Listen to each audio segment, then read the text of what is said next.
आज होली का दिवस है महाराज जी। नए युवक यूथ आपको सुनता है महाराज जी।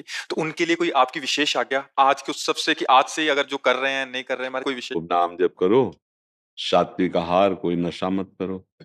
अगर ये शराब मांस पराई माताओं बहनों की तरफ गंदी दृष्टि करना, अगर ये नहीं करोगे तो आपका जीवन इधर भी मंगलमय रहेगा और शरीर तो छूटेगा ही एक ना दिन, वो छूटने के बाद भी मंगल रहेगा।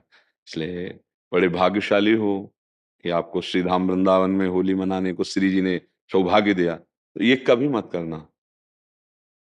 कोई इनमें से शराब पीता है? महाराज जी, एक था मेरा। हाँ। महाराज जी, मैं 14-14 गोलियाँ रोज़ खाता था शराब छोड़ने के लिए।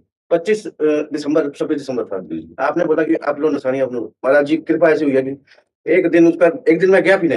मुझे लगा कि आप ही खड़े हो और बिल्कुल नहीं जाना होगा। श्री जी आप थे महाराज जी, साक्षात आप खड़े थे, मेरी हिम्मत नहीं हुई वहाँ जाने की। जी, हमारी लाडली जो बल देती है श्री जी का बल, ये राधा किशोरी का बल है हमारा। महाराज जी, मैं तो होली वाले दिन में शराब पीता था। आज कृपा से देखो मैं यहाँ पिछली होली की बात है ये। बिल्कुल पिछली होली की। इतनी नहीं। कृपा आपकी होगी, बताओ क्या बताएं। बस आप आगे करना मत, ठीक है? आप बैठे हो, आप करने लोगे हमारे को, तो पूरा विश्वास हो गया अब तो। हम तो इसी बात को बार बार दोहराते हैं कि आज जो हमारी नई पीढ़ी है, इसमें जो ये बुद्धि भ्रष्ट करने वाले आचरण आ गए हैं, ये जीवन को बर्बाद करने वाली हैं। हमने कई बार प्रार्थना किया है कि जैसे नई गेहूं की फसल है, बिना बाली पके अगर उसको काट लिया जाए तो एक भी दाना किसी काम में नहीं आएगा।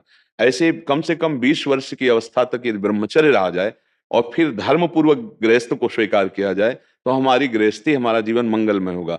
ये जो छोटी छोटी अवस्थाओं में बच्चे ब्रह्मचर्यहीन हो रहे हैं और नशे कर रहे हैं, हम तो बड़े स्कूलों में पढ़े ही नहीं, छोटे से भाग पढ़े थे। हमें बताया जाता है कि आजकल स्कूल में नए जो यूथ बच्चे हैं तो वो ड्रग्स लेते हैं, वो इंजेक्शन नशे का लेते हैं, नशे की गोलियां लेते हैं। तो ये जो आचरण है ये थोड़ी आपकी जीवन को ऐसी जगह मोड़ कर ले जाएंगे जहां आप पश्चाताप भी नहीं कर पाएंगे और आपका जीवन नष्ट हो जाएगा। तो ये हमारे जो बच्चे बच्चियां हैं, ये अगर नशे से बचें, व्यभिचार से बचें, क्योंकि अगर नशा है और व्यभिचार है, अब जैसे कोई ड्रग्स लेने लगा, अब उसको पैसा लेने के लिए कुछ भी करना पड़े कर लेगा, क्योंकि नशे के बिना नहीं रह सकता। अगर वो मतलब स्त्री शरीर है या पुरुष शरीर है, उसको कुछ भी करना पड़े। जब ऐसी परिस्थिति आ जाती है तो फिर वो चोरी में उतर जाते हैं, हिंसा में उतर जाते हैं, क्योंकि नशे के बिना नहीं जी सकते। इसलिए सबसे प्रार्थना है नवयुवक भाइयों से कि भगवान के नाम में अपार सामर्थ्य है, राधा नाम में अपार सामर्थ्य है। यदि आप नाम जप करें और व्यसनों को छोड़ दें, व्यभिचार को छोड़ दें, गंदी बातों को छोड़ दें, फिर आप जहां हैं वहीं से आपकी उन्नति प्रारंभ हो जाएगी। यदि नाम का बल है और गंदे बातों को छोड़ दिया, गंदे आचरणों को, तो भगवान कृपा करते, फिर उन्नति हो जाए। अगर ऐसे नशे में व्यभिचार में अपना जीवन डुबो दोगे तो न राष्ट्र सेवा लायक रहोगे, न परिवार सेवा लायक रहेंगे। तो जो नया यूथ है, यदि शराब पीने से बचे, मांस खाने से बचे, गंदे नशा से बचे, व्यभिचार से बचे, तो इनका जीवन मंगलमय हो जाएगा। अगर ये चीजें करते रहेंगे तो मंगल नहीं हो सकता। नाम जब सब कुछ छुड़वा देगा आपका। जैसे अभी इन्होंने बताया कि मैं 14-14 टेबलेट खाता था पर मैं नहीं छोड़ पाया। देखो यहाँ कोई चमत्कार नहीं है, यहाँ किशोरी जी का महल, उनकी कृपा है।